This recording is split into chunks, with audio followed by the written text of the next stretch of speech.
Welcome to the Parrish the Thought Show.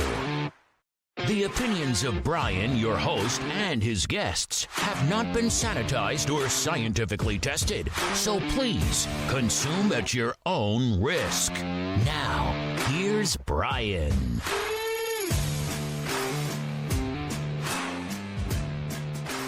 All right, ladies and gentlemen, and whoever else is listening, welcome back to the program. With me today is a special guest. Everyone's special, but extra special today is Cale Strong. Cale, welcome. Thank you very much. And for those of you who are just tuning in, I don't know, a few weeks ago, I had on Cale's dad, Jeff Strong, who wrote a book called Torn, Why People We Love Are Leaving the Church and What We Can Learn from Them. And you are the central figure of your dad's journey on this whole, why people are leaving the church, right? This is true. I'm kind of the boy who left. The boy who cried foul or Yeah. BF, whatever you want to call it. Mm-hmm. And so thank you for driving clear to Narnia, where my studio is located. Absolutely. I love what you've done with the place. Well, we try. I say it's Narnia because it's really pretty but hard to get to. That's true. No, I think that description is correct. Yeah. But anyway, so I want to, I'm so glad, as I know when I was interviewing your dad, I kind of raised a flag saying, hey, will you come chat and share your side of this? Because so much of it is based on your story. And so I wanted to get your story and what that whole process was like for you, what you were feeling when you, not to give too much of the way of the book, but when you stepped away in, the height of your church existence, I guess, Yeah. And what that was like and what just the wake of that and the years. And, it's been 13 years now? Oh man, I don't even want to count, but yeah. Because you're an old man now. How old are you? 13. I'm 32. 32, yeah, you're an old man. So, yeah, so did you graze in the beard already? It's crazy. It happens, as you can tell. Yeah, but so I don't know where you want to start or how do you want to, we'll just go. So yeah, let's see. I think or maybe we should give you know what? Let's do this. Let's do the story about your farewell and then coming back. We'll just start with that. Start right just kind of MTC, because I think that's kind of where my dad starts with the book is, receiving some email from me, and so, but I can start there. I can start earlier too.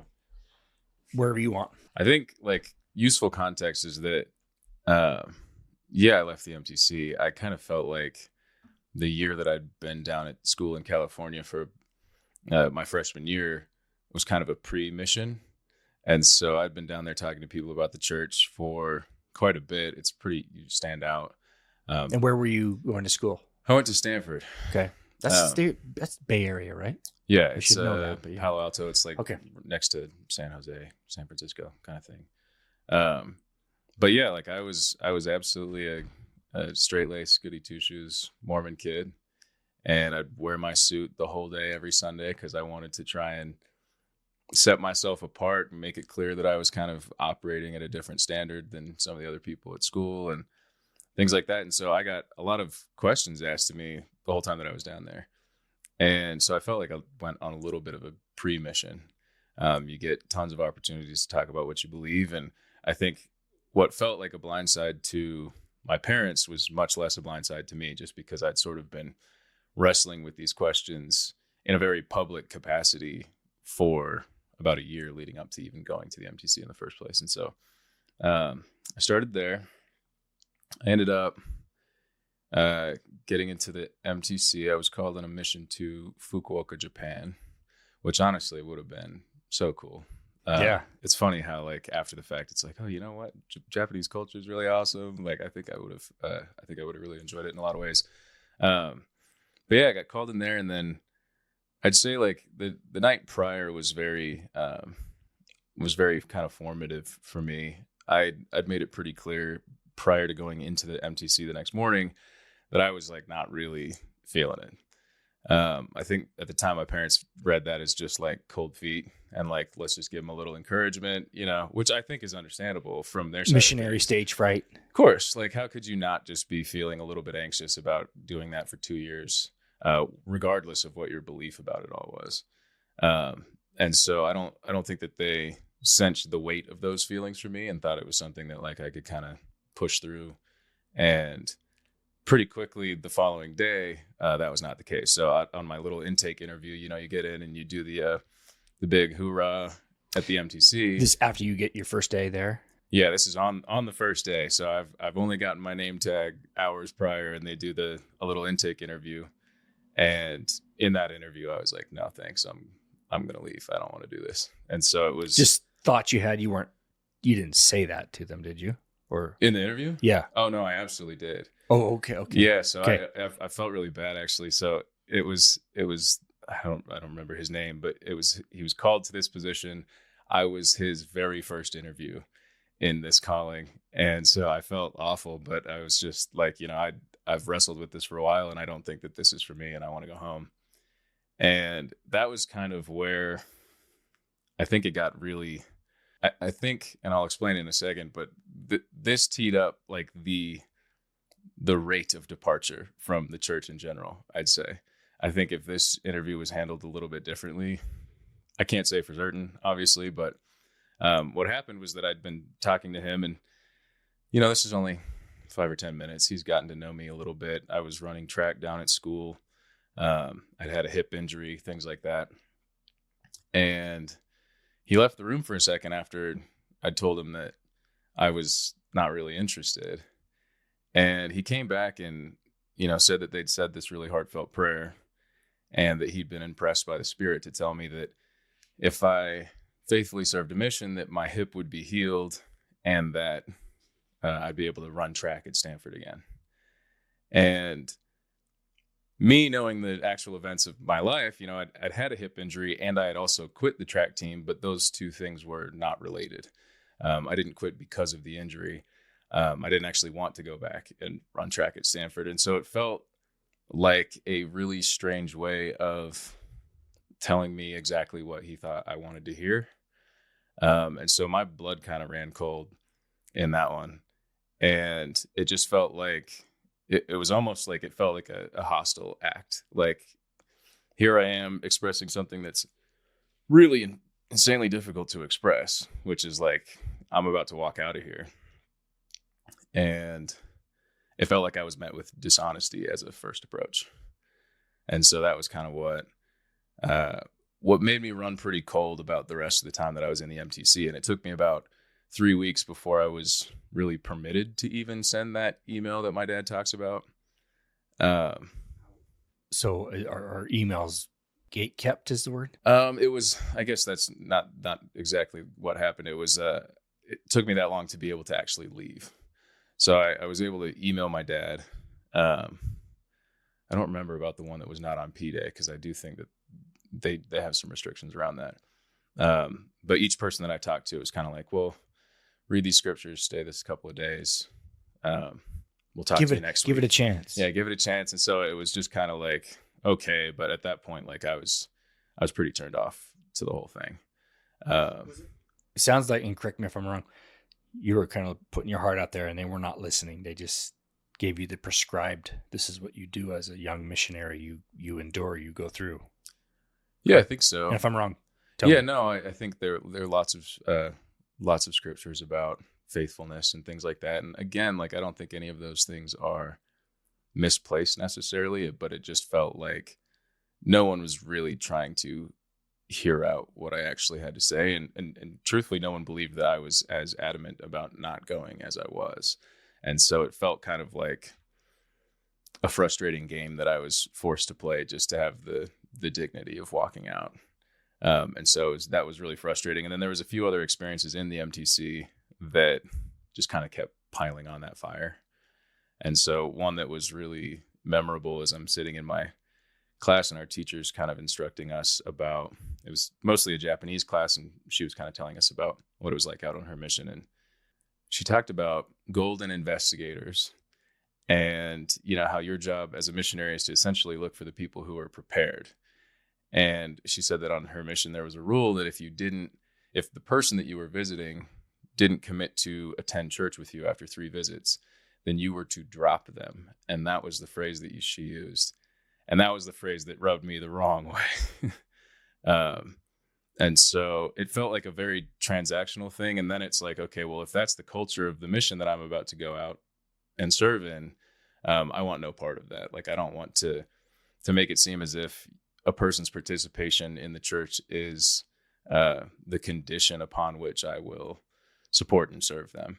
And that's kind of how it felt. And I even pushed back in that very lesson. And she made it very clear that that was a rule that I was probably going to be held to. And I know that that's totally different in different missions across the world. Not everyone is that way. Not every mission president, certainly not. But yeah, things like that kept happening in the MTC where I was like, no, this is definitely not for me. And so it's time for me to go.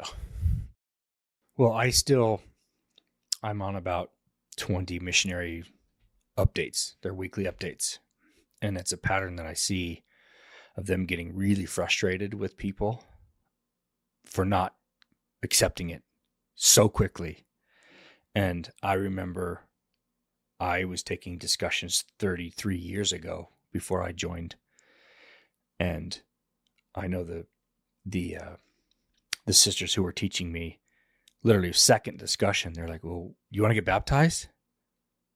And I said, I don't think I really need to do that. And they're like, well, you pray about it. And so I did, and weirdly enough had this amazing Sacred Grove moment. But I see the pattern in these letters home of, please pray for this person. We're 2 weeks in or 3 weeks in, and they're not accepting it, and their family's pushing back. And so I tell them, be patient with good Lord, think about what you're asking these people to do, change their entire life in 2 weeks, or commit to a baptism, to something that, one, they're not getting all the information about what they're signing up for. I know that. And just love them. Just simply love these people. And I think I went through 6 sets of missionaries in about 3 years. Okay, yeah. I was definitely not golden. Right. Because I needed to know. And anyway, but yeah, just that pressure of. Yeah, and I'm sure that it was like sustained effort and care and attention and things like that helped facilitate all of that for you in the end. It wasn't a particular timeline of how belief is supposed to manifest in your life or something like that. It's funny because I had one of the leaders that I really looked up to when I was in high school told me a story that was very similar to this. And so this was like kind of what I thought. This is what I thought I could expect on a mission. But and he actually told me this after I left the MTC, kind of as a way to describe his own frustrations with certain elements of church culture. But he'd met someone that had essentially just approached him and said, like, you have a beautiful family. It seems like you all know and love each other. I'm just so curious, like, what is the secret? Because I don't have that in my life. And this guy credited the church and his belief in it as kind of the source of all that goodness in his family. And so he invited him to church, and this guy says, that's great. I'd love to, but I'm a smoker, and it's like every 20 minutes I'm jonesing. So like that might be a problem. I hear you guys have a long church on Sundays. And so he just said, who cares? Like, I'll go stand outside with you on the sidewalk. You can go hit your cigarette, and then you can come back in the church building. And so that to me was stewardship. That to me is love and companionship and things like that, is just seeing straight through that as if it didn't matter at all.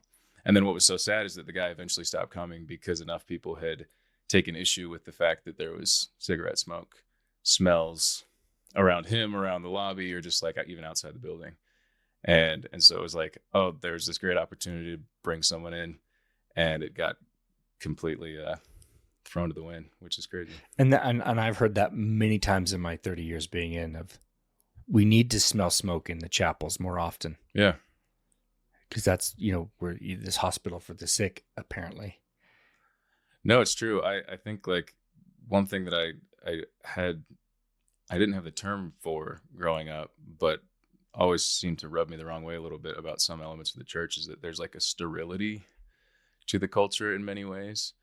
It seems as if like the outside world is considered to be like this dangerous place that you must inoculate yourself from or something like that. It's the in the world, not of the world philosophy. Yeah, and I think that that makes sense to me. I can understand how you get there from that phrase. But I think like you have to be in the world and not separated from the world. You can't insulate yourself from the world. You have to be in the world first and then also not be of the world. And I think that sometimes that's taken a little bit too far. Very literally. Oh, it's a very binary thinking. Yeah. And you think about, okay, well, Christ, according to all the things that I've read about what he did, he was in it and of it and in it. Oh yeah. And all over it and called out piss poor behavior. For sure he did. I even found it was interesting because like we didn't grow up in Utah. And like I would say that Utah Mormonism is different than it is throughout the rest of the United States, or we even lived overseas a little bit. And so you get different versions of it depending on where you're at. And so it was weird because, like I was going to an all boys military school in Australia. And so you are the one Mormon kid, and it is a rough and tumble world, as you might imagine. And so like you hear and see everything under the sun at a school like that.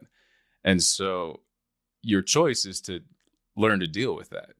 There's no insulating yourself. You can not go along with it all, but you don't actually have that choice to kind of separate yourself out from it. And then when I moved here to Utah, it was interesting, and it was cool at first because it's like, wow, I'm not the strange Mormon kid that no one understands. But there is like an in-group thing that I didn't know how to make sense of because I'd have, kids on my basketball team or something that weren't members, and I didn't take issue with that. It didn't bother me. They would tell jokes or something that wouldn't be the type that I would tell, but I wouldn't ostracize them for that. And then I would get guff from people within sort of the Mormon in-group about associating myself with people like that.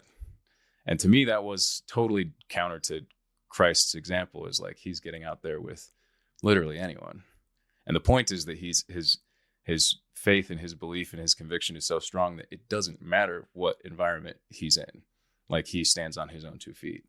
And so that was like kind of the example that I've been following, but it just felt like that was even sort of sanctioned in certain ways inside of the kind of homogenous Utah culture. Yeah, it's a culture shock even when you're part of the culture. Yeah. We were living in Palm Springs, and we said, well, do we go to the mothership in Utah Valley where everyone's in the club and our kids may or may not appreciate how amazing they have it? Or do we stay in California where they will appreciate their faith more?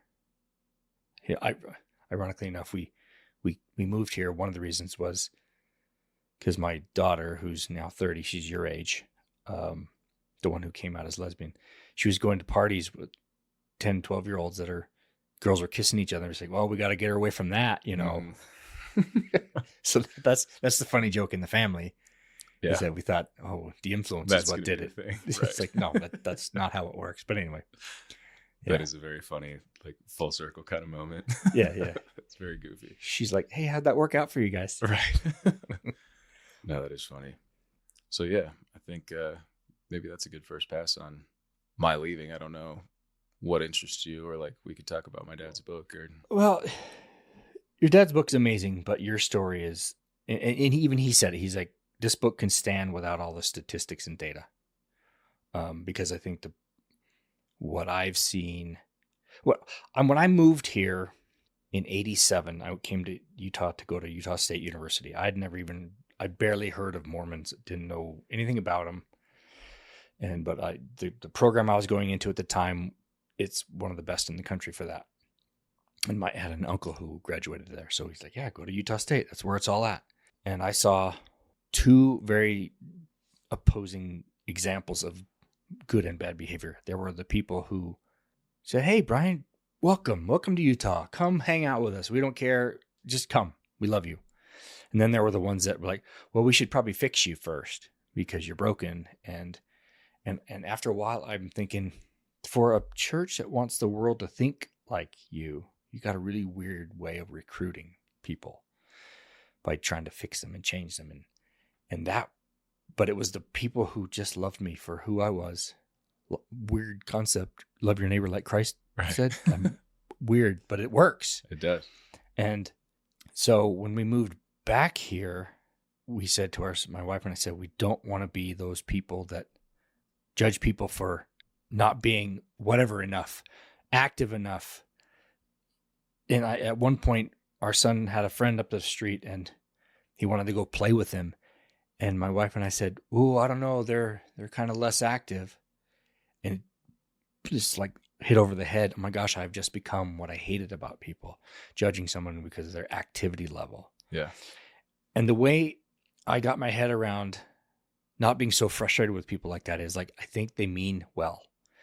I don't think they're waking up going, who can we piss off today? Yeah.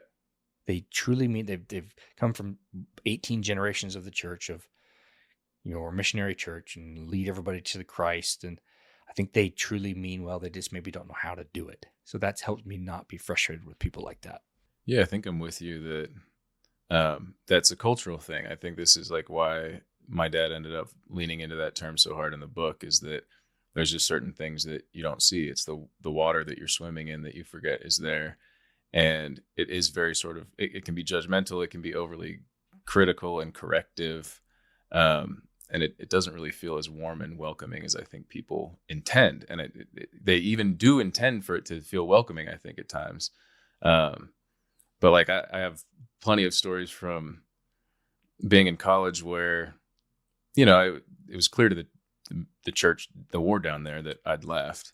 But, senior year rolls around. It's been a couple of years now. And I would still have people show up at my door like, hey, Institute's on Wednesday. And, how's the track team going? And it's like, well, I haven't been on the track team for 3 years. Like, I know you're trying. I've been on the other side of that door, so I know exactly how you feel. I know that the bishop probably asked you to track me down because I'm on a rescue list somewhere or something like that. So I have all the compassion in the world for people on the other side of that door, but it's not the right approach. Even just, hey, how's it going? Feels so much warmer and more pleasant, but otherwise it feels like there's an agenda. It feels like we are here to fix you. We're here to get you to do something for us, come to some event. And so it's, I don't think that's the way that people actually connect and help and change each other for the better. I think that actually is a much more slow moving and ambiguous process. I think that you just go out and you talk to people and you get to know them, and then ways to help reveal themselves. But I don't think that you can go out like, I'm going to go help this guy. I think sometimes that backfires in some interesting ways. It always backfires because I remember there was one set of missionaries. I had taken the discussions and then it was probably a year or two later, and I was still being worked on. I was still a project for people. And to be fair, I sought them out as well. But there was these two guys, and at that time I was on a hotshot fire crew up in Logan. And that was my summer gig. And I told them what I was doing. And the one elder he was so enamored by that. He's like, "Oh my gosh, you got to tell me all about that."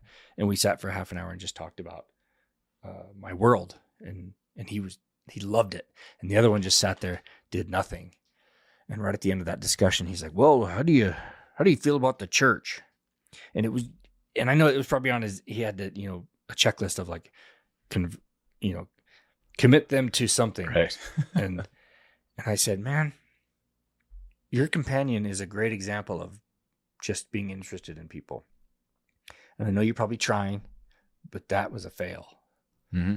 And I think, and that's what I tell a lot of the missionaries on the email list that I'm on. I just love these people. And it'll take it takes the pressure off of you from having to make this hard sale. And with home teaching or ministering, whatever you're in, just genuinely trying to get to know people for no other reason than to, and then, like I said, the opportunity to serve or help will present itself, like you said. Yeah, I think that's like go without knowing beforehand what you should do. There's like something to that. Like, I don't think that you get to, people are not a recipe where you just check the boxes. And it's funny because as you're talking, it makes so much sense that there's so many good solar and pest control sales companies out of Utah, because the culture seems so overlapped in that way in terms of talking to people and fellowshipping them. Is like, all right, well, I was coached up on how to overcome objections, and then I was coached up on how to make the hard close. And, it's like, there's just so many things like that. And there's no part of me that resonates with that in terms of spiritual things, in terms of like really trying to make a difference in someone's life. I think it's, you can't deprive them of agency. You can't think of them as a box to check or a number on a spreadsheet. And so, I think there's a lot of people that leave that end up feeling like that's what they become to the church, is just a project. A project, yeah. And again, like I say, you were on the other end of those. I was the ward mission leader in California. That was as close to a mission as I ever got, and I loved it. I think I loved it because my intentions weren't. I had those marching orders and the checklists. My intention was just to get to know them. I've always been that way, so it's been easy for me to try to connect with people, because I didn't have an agenda, even though I did as a board mission leader. Yeah, but I think like you can have an agenda that's something to the effect of like, be a good influence in the world.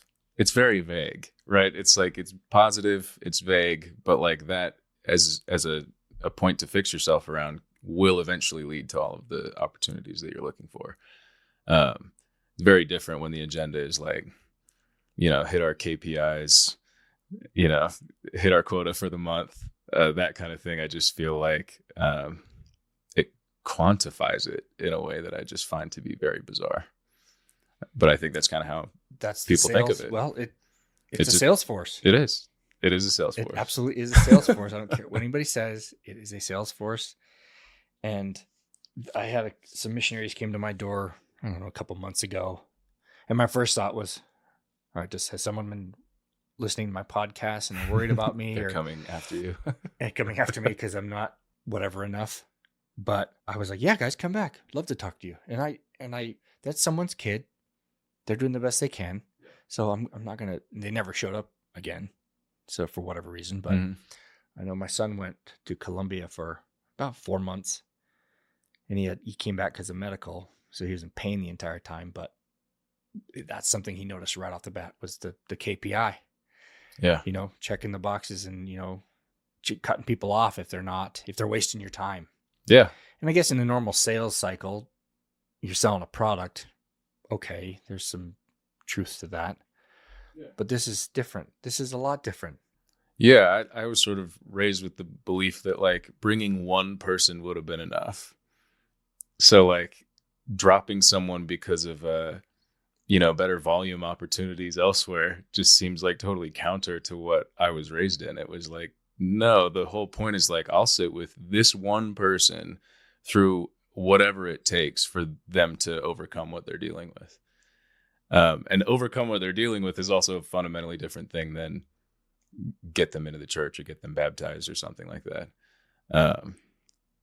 And so, it's so much of the culture on missions. I really didn't mess with, to say the least. Well, that's good because you're thinking on a deeper level. I think I'm baffled all the time. And again, I was probably one of these jackwads who did it wrong for so long. I'm sure I was. I asked my kids. I'm sure they, Dad, you made us do all these things, and yeah, I probably did because I thought that's what I was supposed to do. Yeah, I think it's all normal. It's like those things they're heuristics. Like you couldn't possibly have a perfect answer for absolutely everything. And so I think that's what culture serves as in many different ways.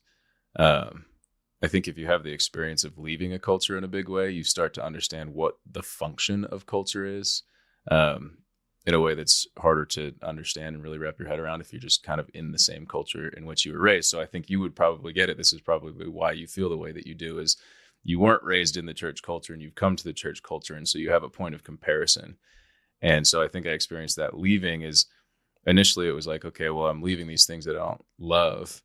And then at a certain point you do realize like, wait, but like some amount of culture, some amount of an institution or a community or those things, like they do matter. And it sets up really complex problems about, well, what does enforcing the standards of or the boundaries of a community look like? And those are things that happen in political communities and religious communities and all of that. And so I think once I was able to see that a little bit better, I think many of the things that you've kind of nodded at of, well, these people are like doing what they believe is right. Like it felt so much initially like people were truly coming after me in a hostile way. And I think I did gain perspective on, they're running the playbook, but they're not doing that with malice. It might be a misguided playbook. But yeah, there's nothing about it that is coming from a bad place. I'd say in the vast majority of cases, I think people are good. And so, yeah, it's a way to fill in the gaps, to not have to answer everything and kind of default. It can free up bandwidth for any number of things, but heuristics fail. Let's talk about some of you said, people are coming after you. And I think briefly when we chatted earlier, you mentioned some of the things that people did. And I do, without going down a negative rabbit hole, but some of the things that people did, I think still happen. And if we can call some of that out, I think we might be able to change people's minds, or at least get them to think differently about, because I think we're going to see, especially with the age of the internet, nothing can be, everything can, like your dad said, we can't change our history. We can change the culture and how we talk about it. And people have so much access to everything that we're going to see. People are like, wait a minute, I don't want to sell this anymore because this doesn't make sense. So will you share some of the things that were like the most, painful or poignant? Sure. Poignant. Is that I struggle with my vocabulary today, but we'll take it. Yeah. They were poignant in terms of pain, I guess you could say. No, I had there's a handful. I'd say without belaboring the point, I'd say in general, a lot of people came after me for being selfish, arrogant, stubborn. Just based on your decision to walk away, or did you do something else? No, I guess that would be for them to decide. I'm not sure. It was always very confusing to me though, because, to the people that would actually give me enough speaking room to listen, I would say something like, well, I went out to a year of school and I realized I'm an idiot. I don't know anything about this world. I'm not sure I know how to live at all.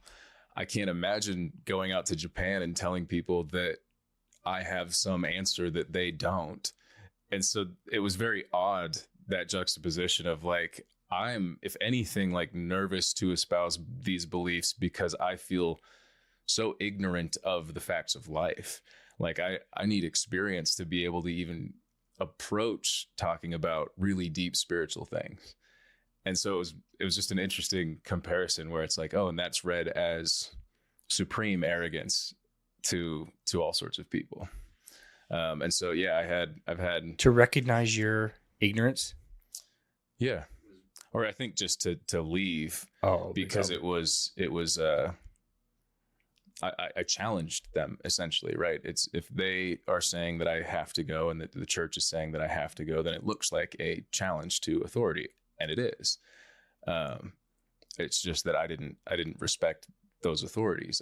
I respected the kind of. No, you didn't just say that. Yeah, I know, it's crazy. You are not to question the leaders, even if it's that criticism is wrong. I think somebody said that. Yeah. So yeah, I got all sorts of things. I had letters written to me, kind of just taking me to task. Anonymous, or people would identify themselves? People would identify themselves, I think, for the most part. You got to respect that at least. I had lots of people just sending me, like, this was always funny, but like the Mormon message videos of like, oh, ye of little faith, like I'm the one drowning in the water. And some of it, like this went on for years in certain cases. Like there was a couple that I think it was like 7 or 8 years later, I'm still kind of receiving stuff like this.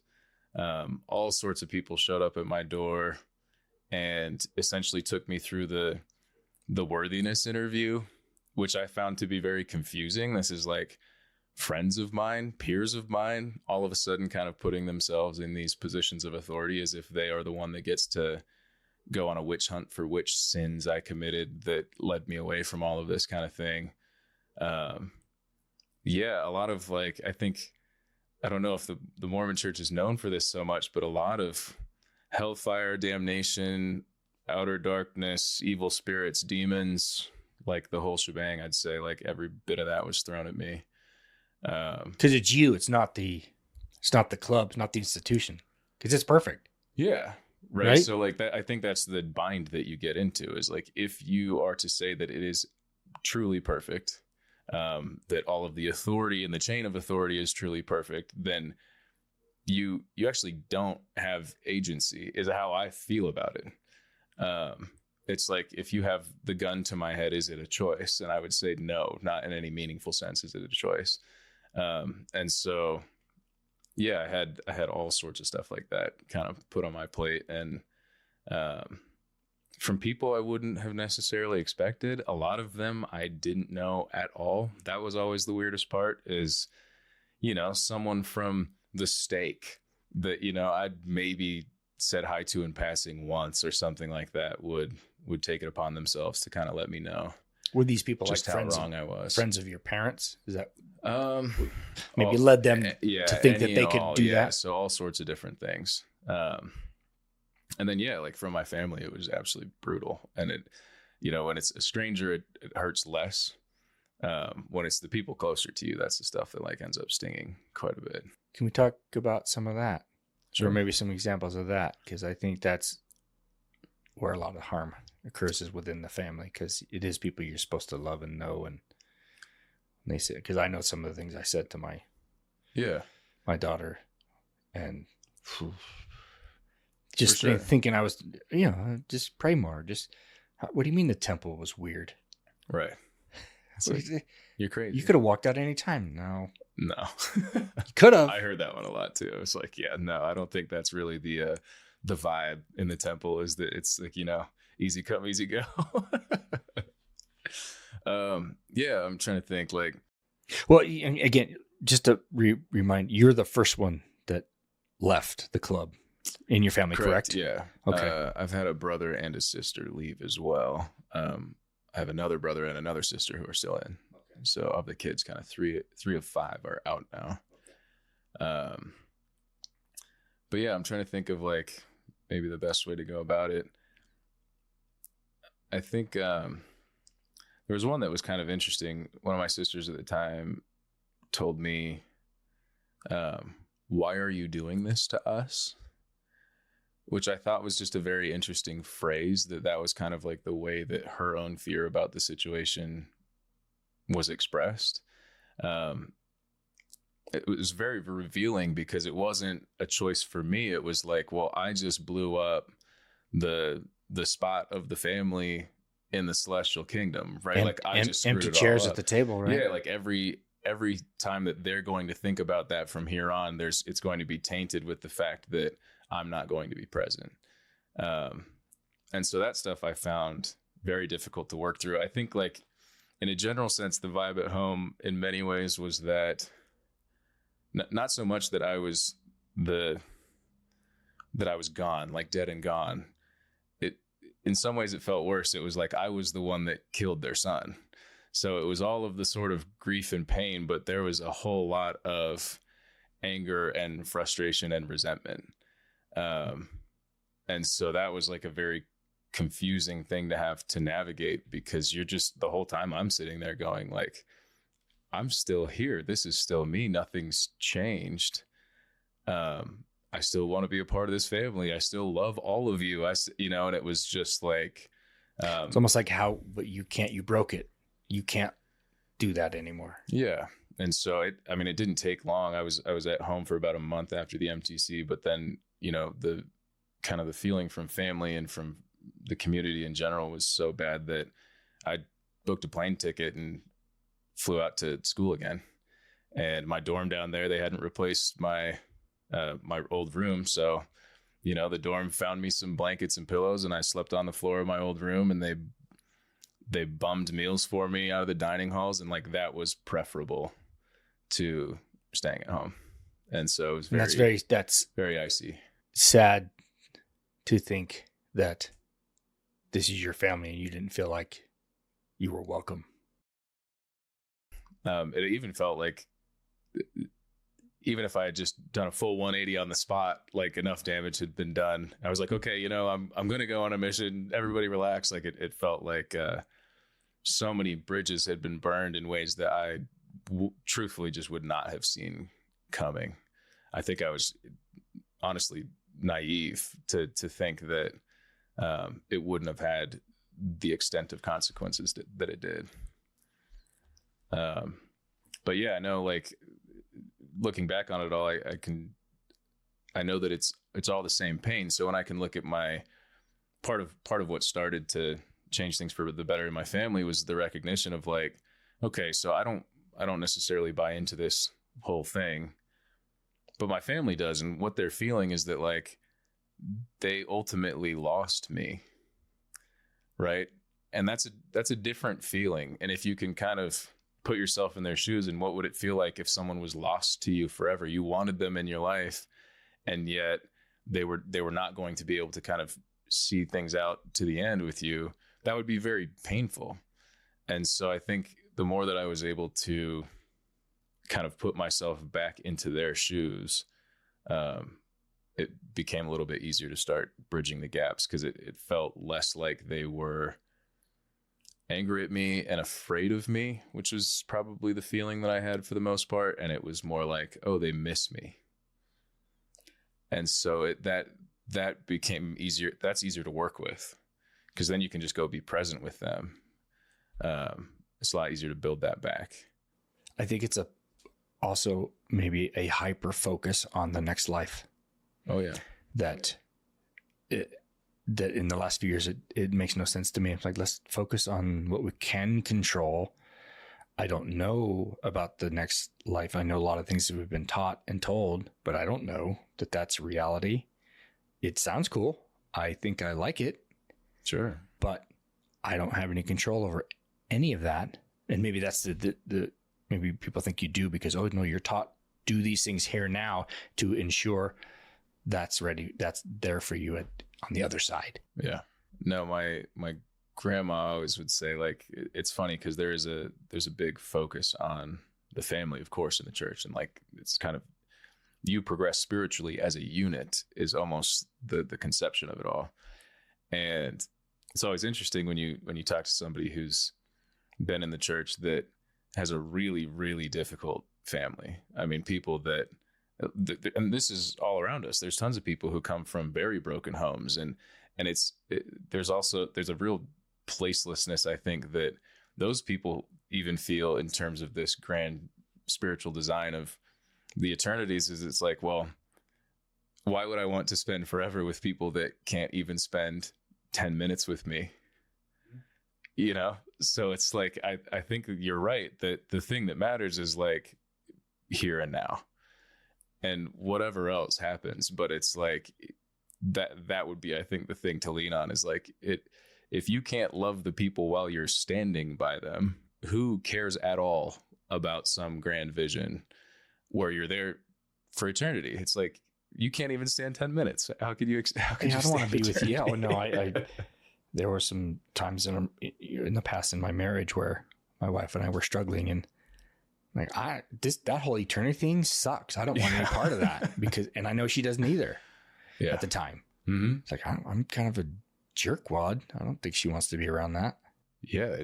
The script gets flipped, and that becomes like a really horrible vision of the future, actually, if the things aren't good here and now.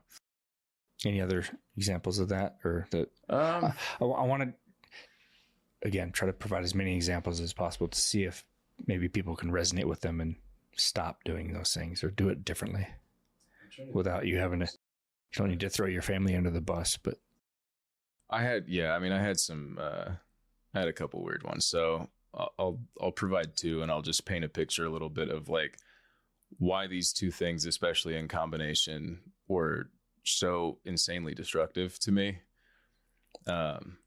So I was speaking to my parents not long after leaving the MTC, and like maybe a week or two. And the kind of accusation thrown my way was that it was self-deception. I was lying to myself. And it didn't, I mean, obviously it doesn't really make sense when you're fielding that accusation. You're like, well, what am I supposed to do about that? Because if I'm lying to myself, how can I even untwist this knot? Right? Like I'm the issue, right? I am the enemy, but I am the victim. Like, what am I supposed to do with this? I have no idea what I'm supposed to do. And so like almost tongue in cheek, but like I was kind of trying to defend myself. I was like, well, if it's really self-deception, like what the only recourse is like, what, go to therapy, like put me in psychiatric care for someone else to somehow untwist the knot for me, figure out all the ways that I'm lying to myself and that kind of thing. And I thought that that was more calling a bluff, and the bluff got called, and it was like, okay, yeah, that actually might be a good idea. So that the way that felt was like all of your faculties are no longer sound. It's insulting, really. Yeah, like you are not even entitled to your own mind anymore, because even that is just a lie. Even that is deceiving you. And so like the level of self-doubt that you get crushed with in that particular circumstance was something that I had to work through for a very, very long time, of just not feeling like I was even permitted my own discussions about what went on internally of my own mind and my own heart and feelings and things like that. So that one was very hard.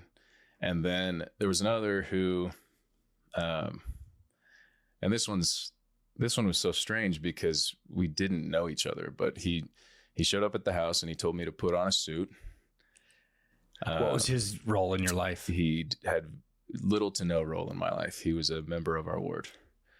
And told you to put on a suit. Came over to the house and told me to put on a suit. And so I put on a suit, and he basically dragged me into his car and drove me over to his house and sat me in his living room for an hour or two and let me have it that this is all demons and evil spirits. Like I am possessed by these things. Which again, this is one of those things that like you don't have a defense for. It's as close to a scarlet letter being put on your chest as you can get, because the more that you try to defend against it, the more it backfires on you. So your only option in those circumstances is like silent humility. You can't fight because that fuels their hypothesis about you. So sorry, I got to ask. Yeah. You don't hardly know this guy. He comes to your house, says, put on a suit. I'm taking you to my house. Kidnapping style or something. Yeah. Sort of. What were you thinking? And you're like, oh, okay, this is. So I'd asked my parents, like, I don't want this. Like, were they there? Yeah. They facilitated the meeting. Oh, okay. And I'd kind of let them know, like, hey, I really don't want to do this. And I was not permitted many choices at that time. It was like, no, this is for your own good. These people are all here to help you.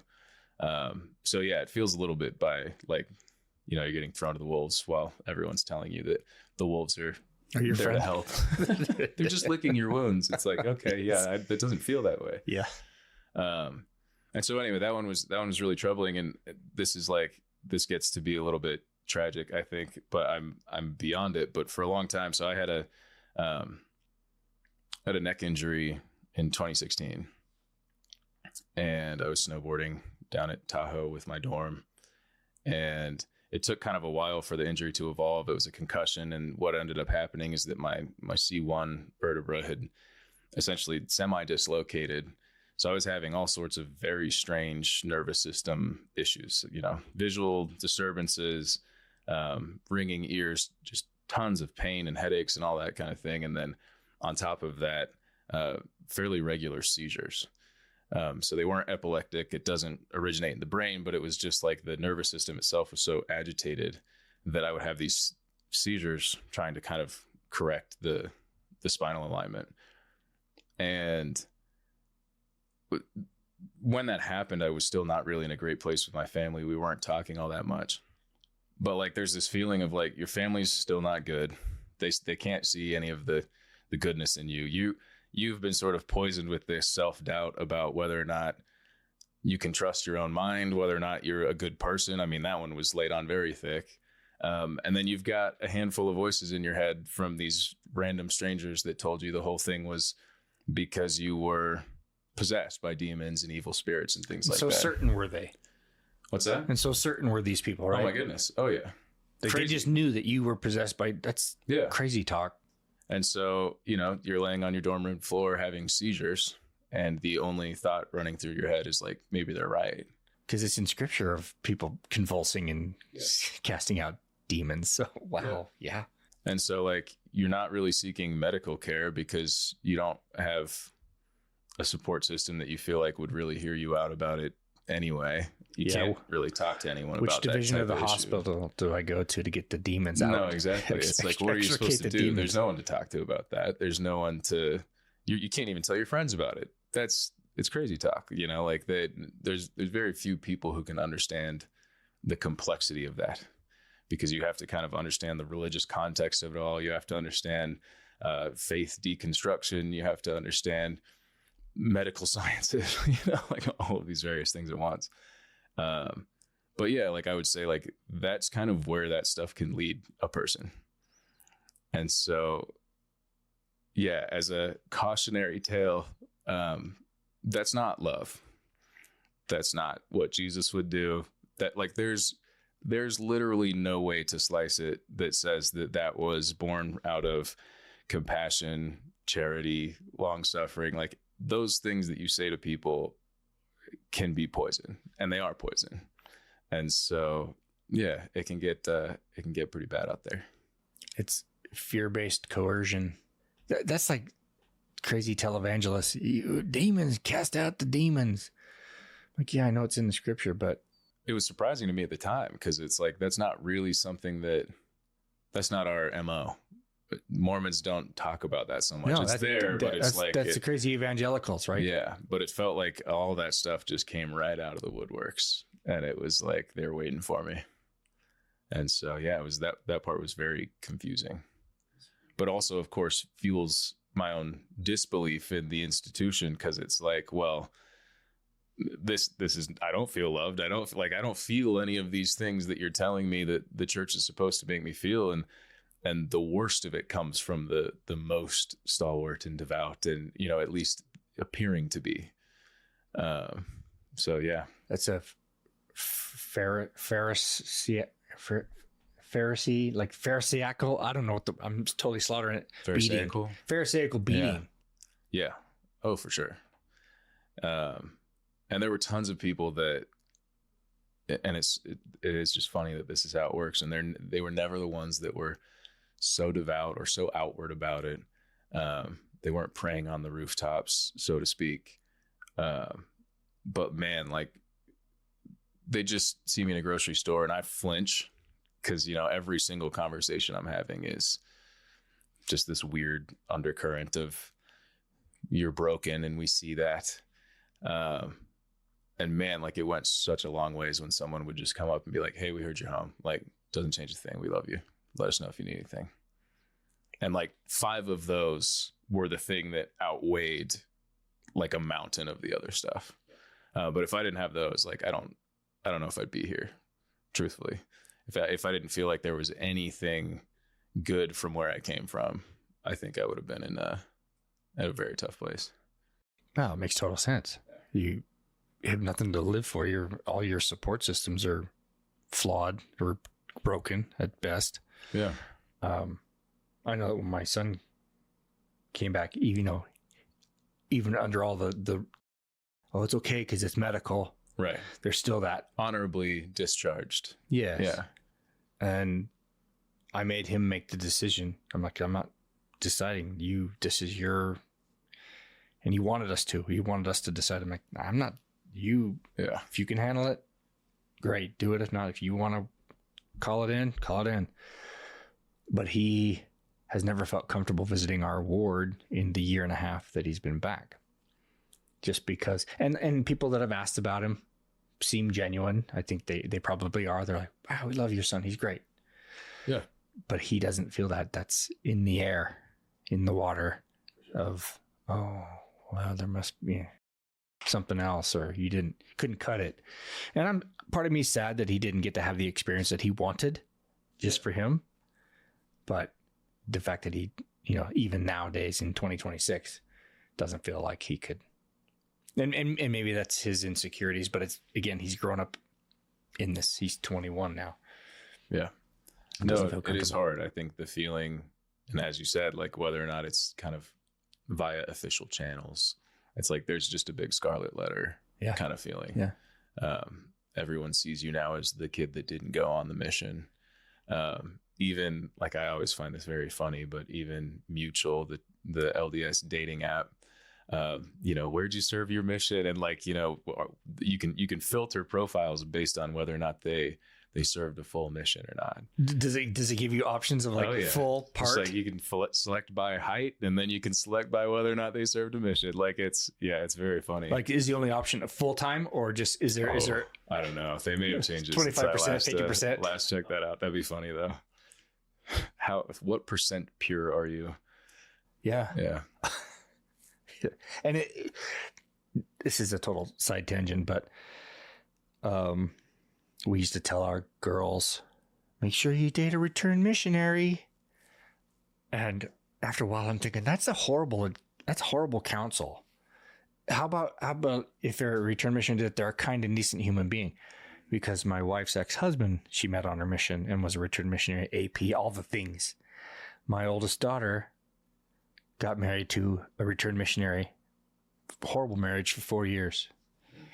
So maybe they did follow that counsel, but it's, no, that's terrible. Yeah, it was interesting when my parents got called to go on a mission, when they kind of let us know that where they were headed, he kind of got all teary-eyed, and he told me that he thought in particular them going would be good for me. And at the time we were not in such a great place. And so it felt a little bit like he was kind of rubbing it in, like, look, like we're doing extra service to try and, save you or something. I don't know. And I don't think that's even how he meant it, but that was how it felt.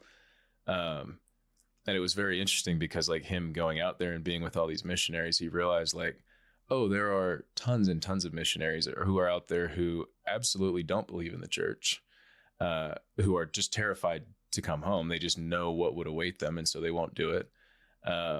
There's some that are in active rebellion of the standards and values of the church all over the place. And I think the thing that bothers me so much is that like, as long as you came home having served, that's the thing that matters. Because you can't tell whether or not someone served in a way that was meaningful, whether or not they were actually, a Christ's disciple or anything like that. You don't know any of that. And so like we've created this checkbox, but like the checkbox is a lie in both cases. There's tons of good people who do not go on missions, and there's tons of people who go on missions that didn't want to be there and didn't believe in it, and were just screwed off the whole time, and so did some damage. Yeah, it's a very inaccurate metric. So I'm not even the metric guy, but if you are, the metric is a very bad metric. It's terrible. Yeah, because it doesn't tell a story. I remember when I had your dad on, he talked about a guy that was baptized in the mission, where all the APs lived. For those that aren't Mormon, the assistant to the president is a mission. It's like the mission. It's like the it's a varsity team. The varsity or the teacher's pet. There you go. That too. For the mission. APs for those that don't know what that means, but and he asked him. He's like, "Well, which missionaries influenced you?" Because he was just thinking it was going to be all these grade A, top notch, hot shit. The elite, and it was none of them. And it was a missionary who had caused your dad grief and strife and problems, and ended up getting sent home, who was the ultimate connection to this guy, because he said that missionary made the church feel reachable. It was real. Yeah. Because he was probably a flawed young man doing the best he could, but he connected with.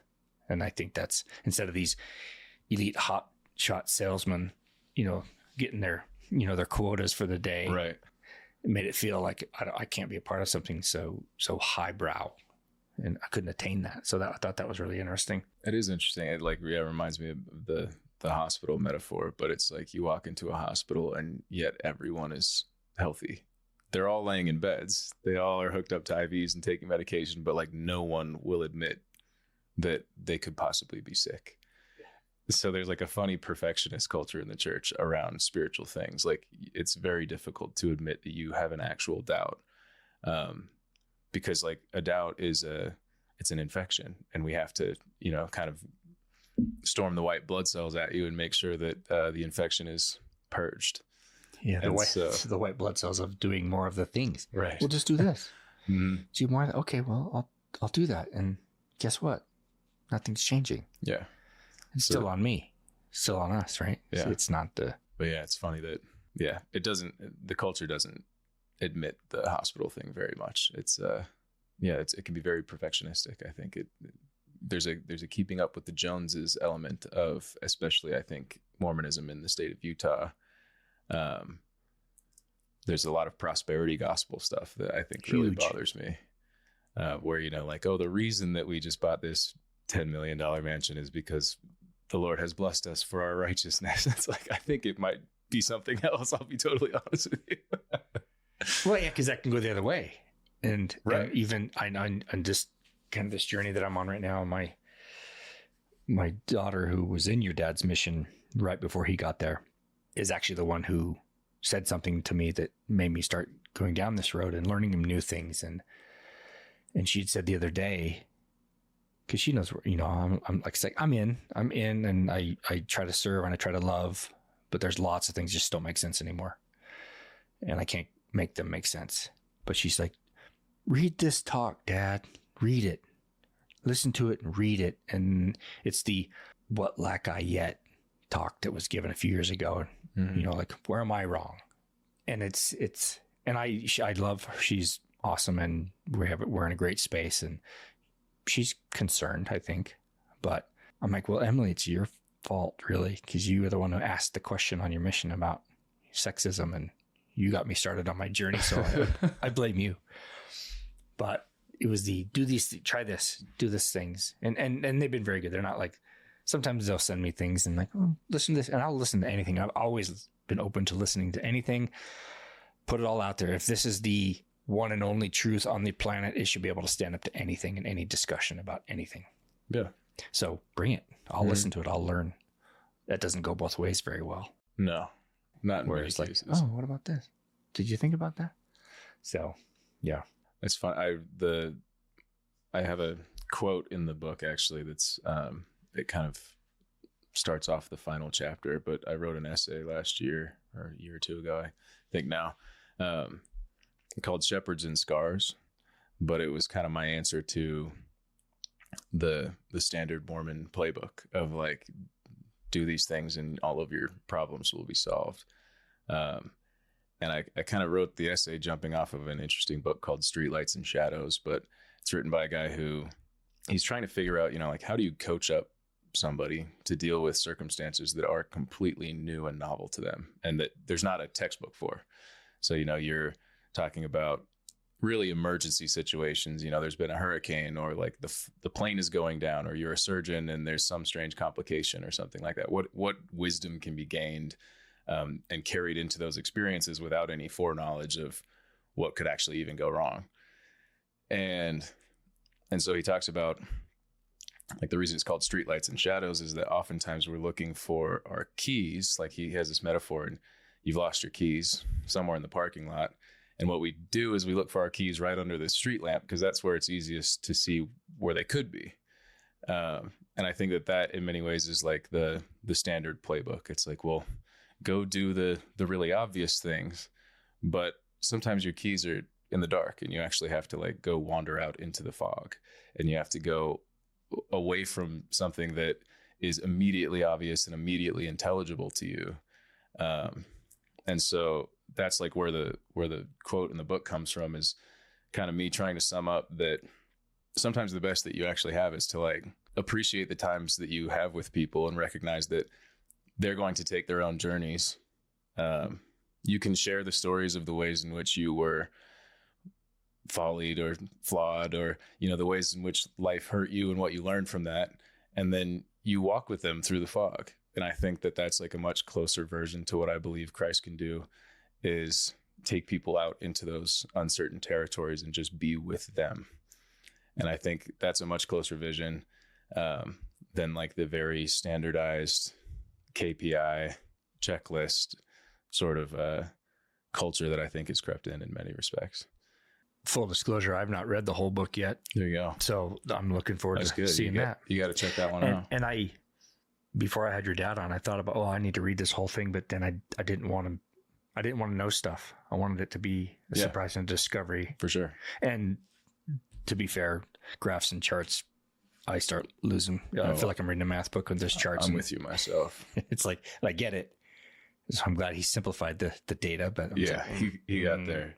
We had a lot of talks about what data would do in terms of whether or not it was even worth including into the book. Because I think it's interesting, and it's the stuff that he finds really compelling himself in many ways. But I think he'd even say now that like you could take all of it out and the message of the book would remain exactly the same. That the culture's got to change. Mm-hmm.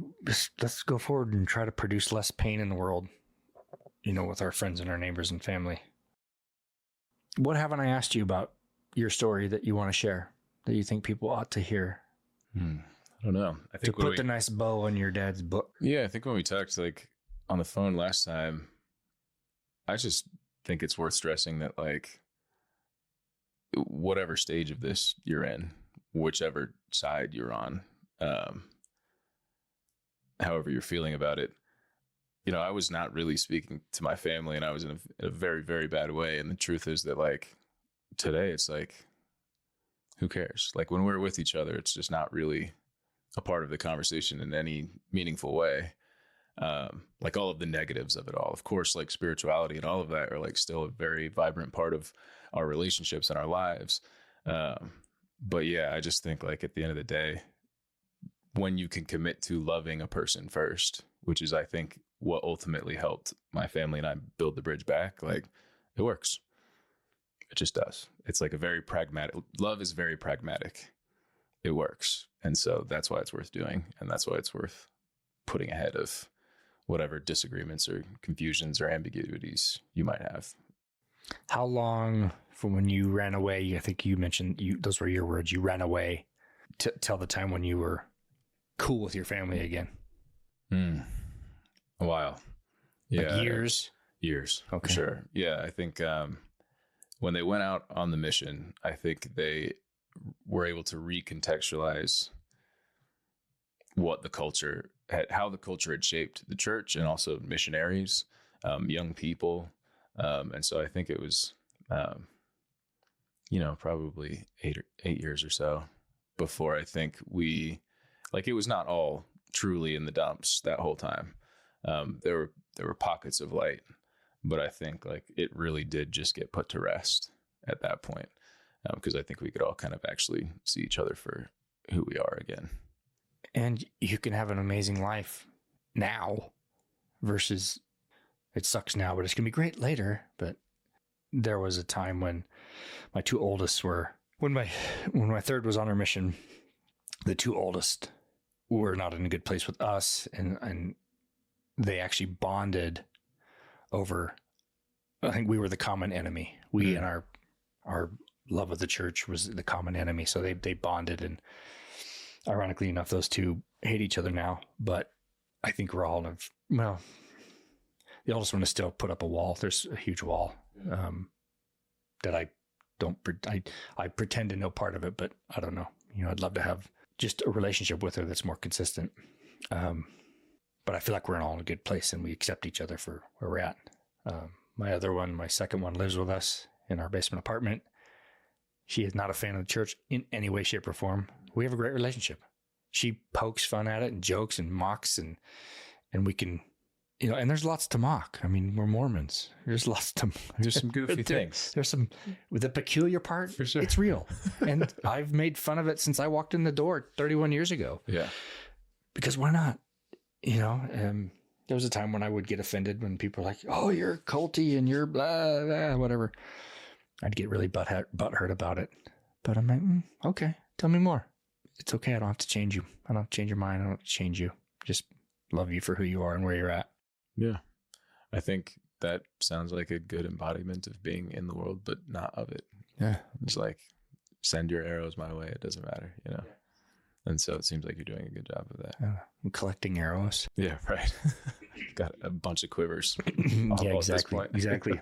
Well, thank you, man. Do you feel like you've got out what you wanted to share? Yeah, I think so.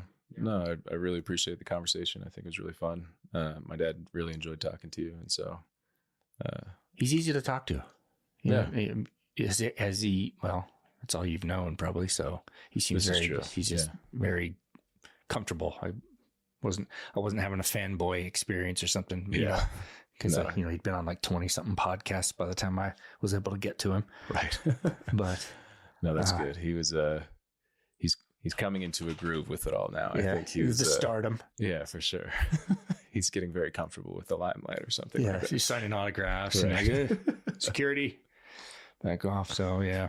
Thank you again, Cale, for putting a bow on this story that your dad has started. I think it's very important that people hear that because, all the data and here's the 4 reasons and the 4 categories of why, but just the real serious, because I think a lot of people can maybe identify. I mean, a lot of the things that you said, people said to you, I probably did that to my kids and made fun of those who are leaving as weak and separating of the wheat and tares.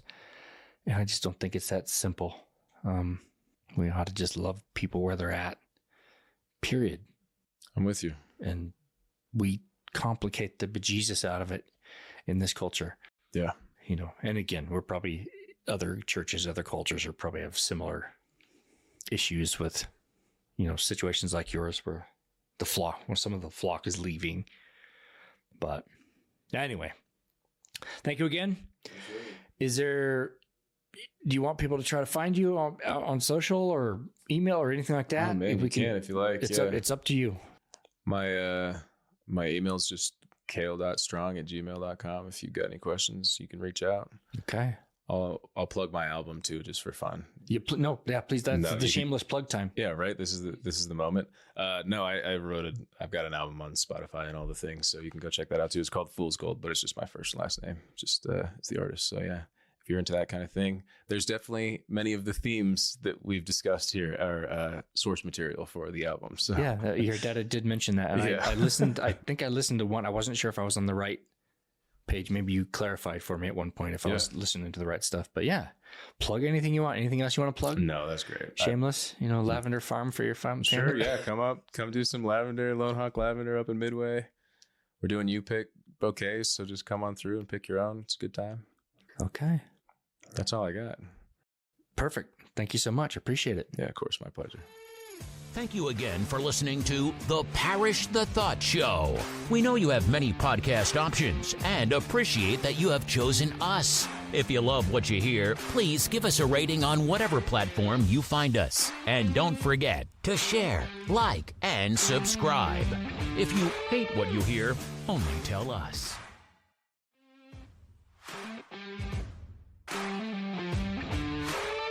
You're still here? Click on the next episode for more from the Parrish the Thought Show.